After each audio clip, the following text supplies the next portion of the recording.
नमस्कार, मैं हूं सत्यपाल और आप देख रहे हैं CWB हिंदी न्यूज। शक संवत 1945 विक्रम संवत 2080 आज ज्येष्ठ माह के शुक्ल पक्ष की प्रतिपदा तिथि और दिन शनिवार है। तदनुसार अंग्रेजी तारीख 20 मई सन 2023। आइए सबसे पहले एक नजर डाल लेते हैं दिन भर की सुर्खियों पर। 2000 रुपए का नोट सर्कुलेशन से बाहर होगा, RBI वापस लेगा। 30 सितंबर तक बैंकों में बदल सकेंगे, एक बार में 10 नोट ही चेंज होंगे। केंद्र ने अध्यादेश लाकर सुप्रीम कोर्ट का फैसला पलटा। दिल्ली में ट्रांसफर पोस्टिंग के अधिकार उपराज्यपाल के पास ही रहेंगे। आम आदमी पार्टी बोली ये तानाशाही। खुशखबरी, चंडीगढ़ पुलिस में होगी 700 कांस्टेबल की भर्ती, बताएंगे पूरी अपडेट। नेशनल टेस्टिंग एजेंसी 21 से 24 मई तक होने वाली CUET UG के एडमिट कार्ड हुए जारी, बताएंगे पूरी खबर।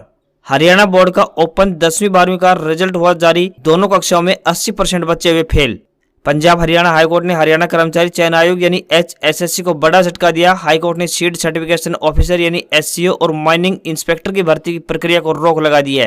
रेडमी का सस्ता स्मार्टफोन Redmi A2 व A2 Plus भारत में हुआ launch. 10 watt fast charging support के साथ 5000 mAh की बड़ी बैटरी, शुरुआती कीमत 5,999 रुपए। हरियाणा में स्कूली बच्चों के लिए खुशखबरी सामने आ रही है। हरियाणा सरकार ने गर्मी की छुट्टियों का ऐलान कर दिया है, बताएंगे पूरी अपडेट। और अब खबरें विस्तार से।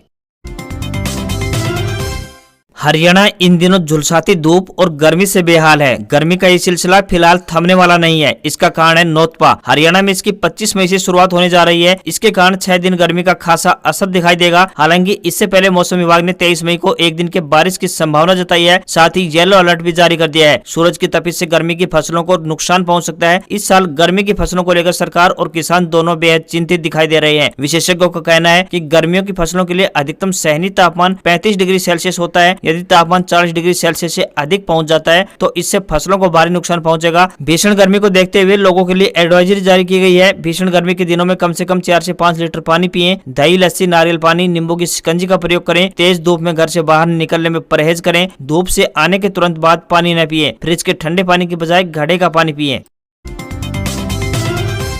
हरियाणा में लोकसभा और विधानसभा चुनाव से पहले CM मनोहर लाल खट्टर से जनसंवाद करवाने की बीजेपी की रणनीति सवालों में घिर गई है। इसकी वजह हाल ही में सिरसा में हुए विवाद है, जिसमें एक महिला सरपंच ने सिर से दुपट्टा निकालकर CM के पैरों में फेंक दिया। जनसंवाद में एक आप नेता को CM ने मारपीट कर बाहर निकालने को कह दिया। लोगों से डायरेक्ट कनेक्ट के मकसद के बजाय जनसंवाद से विरोधियों को हमलावर होने के मौके मिल रहे हैं। CM की मंशा और पार्टी की रणनीति के उलट बीजेपी आलोचनाओं से घिरती हुई दिखाई दे रही है। साथ ही बताते चले कि सिरसा में भाजपा कोई MLA नहीं, इसलिए यहाँ दांव खेलने की कोशिश की गई थी। यहाँ बीजेपी के आगे नेतृत्व संकट भी है।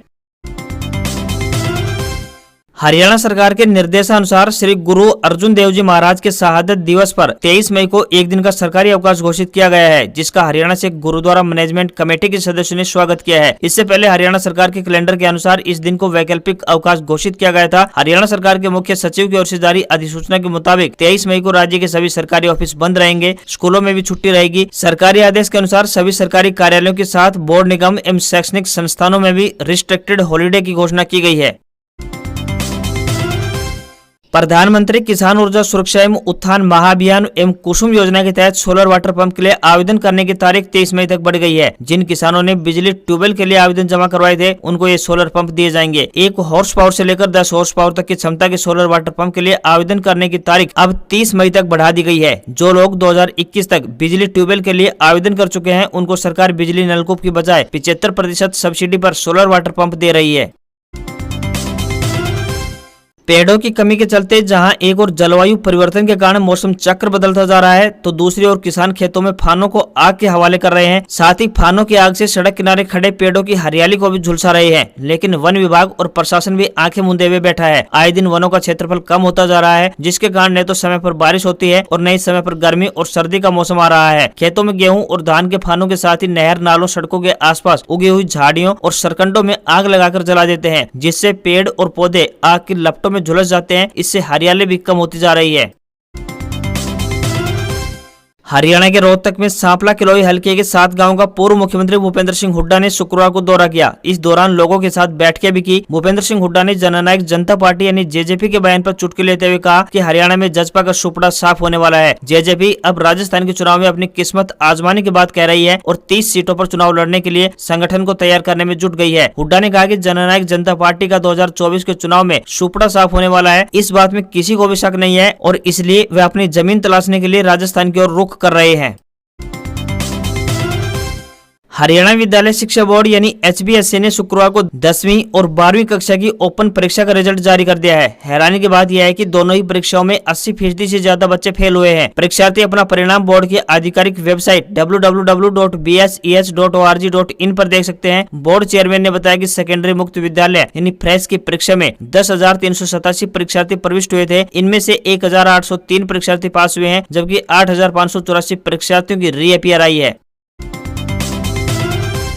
नेशनल टेस्टिंग एजेंसी ने कॉमन यूनिवर्सिटी एंट्रेंस टेस्ट 2023 के लिए एडमिट कार्ड जारी कर दिए हैं। इसके साथ ही NTA ने CUET UG 2023 admit card download link भी ऑफिशियल वेबसाइट cuet.smrth.ac.in पर एक्टिव किया है। स्टूडेंट्स इस लिंक के माध्यम से अपने एप्लीकेशन नंबर और पासवर्ड का उपयोग करते हुए एडमिट कार्ड डाउनलोड कर सकते हैं। बता दें कि NTA ने CUET UG 2023 का आयोजन 21 से 28 मई तक किए जाने की घोषणा की है। हालांकि NTA ने फिलहाल 21 से 24 मई तक होने वाली प्रवेश परीक्षा के लिए ही एडमिट कार्ड जारी किए हैं। आगे की तारीखों के लिए हॉल टिकट बाद में जारी किए जाएंगे। प्रधानमंत्री नरेंद्र मोदी G7 देशों की बैठक में शामिल होने के लिए जापान पहुंच गए हैं। यहां वो दुनिया की बड़ी अर्थव्यवस्था वाले देशों के नेताओं के साथ मुलाकात करेंगे। 66 साल बाद यह पहला मौका है जब भारत का कोई प्रधानमंत्री जापान के हिरोशिमा शहर पहुंच रहा है। जवाहरलाल नेहरू 1957 में हिरोशिमा गए थे। जापान के हिरोशिमा शहर में शुक्रवार को G7 देशों की सालाना बैठक शुरू हो चुकी है। G7 दुनिया के 7 देशों से बना संगठन है जो जंग में यूक्रेन का साथ दे रहे हैं। इनमें America, Britain, Germany, Italy, Canada, Japan और फ्रांस शामिल है। इन सब के बीच यूक्रेन के राष्ट्रपति रविवार को G7 की बैठक में शामिल होने जापान पहुंचेंगे। G7 समिट के बाद PM Modi Papua New Guinea जाएंगे, जहां वो कुछ ही घंटे रुकेंगे और फिर यानी 22 मई को ऑस्ट्रेलिया रवाना हो जाएंगे। हरियाणा की राजधानी चंडीगढ़ पुलिस में लंबे समय से भर्ती की प्रतीक्षा में इंतजार कर रहे युवाओं के लिए खुशखबरी है। यूटी प्रशासन ने 700 कांस्टेबल की भर्ती करने के लिए हामी भर दी है। चंडीगढ़ पुलिस अगले 1 से 2 दिन में कांस्टेबल भर्ती प्रक्रिया की शुरुआत करने जा रहा है। यह भर्ती सेंट्रल सर्विस रूल के तहत की जाएगी। शनिवार को पुलिस विभाग की तरफ से कांस्टेबल भर्ती का एक नोटिफिकेशन जारी किया जाएगा। आवेदन के लिए 1 महीने का वक्त मिलेगा। 2024 आम चुनाव से पहले चंडीगढ़ पुलिस में लगभग 1000 पुलिस कर्मियों की भर्ती प्रक्रिया पूरी की जाएगी। 2018 के बाद अब पुलिस में कांस्टेबल पदों पर भर्ती होगी। जो भी युवा 18 से 25 वर्ष के हैं वे आवेदन कर सकेंगे और महिलाओं के लिए 33% पोस्ट रिजर्व होंगी। कांस्टेबल भर्ती में खेल कोटे की सीटों पर भी भर्ती होगी। सामान्य कांस्टेबल के लिए शैक्षणिक योग्यता 12वीं पास होगी। हरियाणा में अब मोटे पुलिस वाले नहीं दिखाई देंगे। फील्ड से अब उनका पुलिस लाइन में ट्रांसफर किया जाएगा। राज्य गृह एवं स्वास्थ्य मंत्री अनिल विज ने पुलिस के अधिकारियों और कर्मचारियों की फिटनेस को ध्यान में रखते हुए गृह विभाग के अतिरिक्त मुख्य सचिव को इस बाबत लिखित निर्देश जारी कर दिए हैं। आदेश में कहा गया है कि जिन पुलिसकर्मियों का वजन बढ़ गया है और लगातार समय के साथ बढ़ता जा रहा है, उनका ट्रांसफर पुलिस लाइन में किया जाए। इन कर्मचारियों को एक्सरसाइज के माध्यम से फिट किया जा सके और उसके बाद ही उन्हें ड्यूटी पर लगाया जा सके। इससे पहले 2022 में भी हरियाणा पुलिस के DGP की ओर से इस बाबत आदेश जारी किए जा चुके हैं।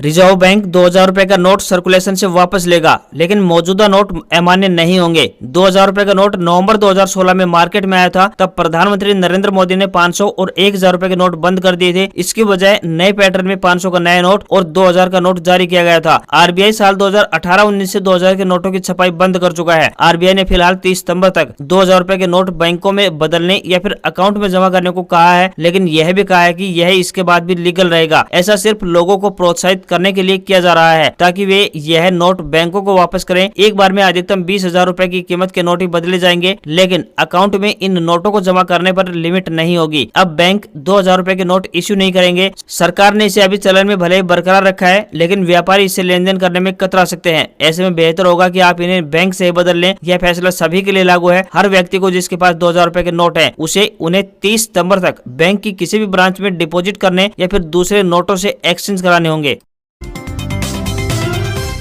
वायुसेना स्कूल सिरसा के द्वारा क्लार्क, नर्सरी व प्राइमरी अध्यापक के पदों पर भर्ती के लिए आवेदन मांगे गए हैं। आपको बता दें कि भर्तियां कॉन्ट्रैक्ट आधार पर की जाएंगी। जो भी उम्मीदवार इन पदों पर आवेदन भेजने के इच्छुक हैं, वह ऑफलाइन माध्यम से अपने आवेदन भेज सकते हैं। आवेदन करने की अंतिम तिथि 27 मई 2023 तय की गई है। क्लार्क के पदों पर आवेदन भेजने वाले उम्मीदवार स्नातक पास होने चाहिए तथा अंग्रेजी टाइप में उनकी स्पीड 40 शब्द प्रति मिनट की होनी चाहिए। उम्मीदवारों को कंप्यूटर का ज्ञान होना चाहिए। किसी भी वर्ग के उम्मीदवार को कोई भी आवेदन शुल्क जमा नहीं करना होगा, यानी ये भर्तियां निःशुल्क फ्री है। इन पदों के लिए आपको ऑफलाइन आवेदन भेजने होंगे। छुट्टियों का इंतजार स्कूल में पढ़ने वाले बच्चों को अक्सर रहता है। इन दिनों स्कूली बच्चों के लिए खुशखबरी सामने आ रही है। हरियाणा सरकार ने गर्मी की छुट्टियों का ऐलान कर दिया है। हरियाणा में 1 जून से गर्मी की छुट्टियां हो जाएंगी। खास बात यह है कि इस बार की गर्मी की छुट्टियों में किसी भी कक्षा को स्कूल में नहीं आना होगा। छुट्टियों में 9वीं से लेकर 12वीं कक्षा के बच्चों को भी कक्षाएं नहीं लगेंगी। यह निर्णय स्कूल शिक्षा विभाग ने लिया है। बता दें कि अभी तक इस संबंध में कोई आधिकारिक पत्र जारी नहीं किया गया है, लेकिन जल्द ही आने वाले दिनों में इसे लेकर पत्र जारी कर दिया जाएगा।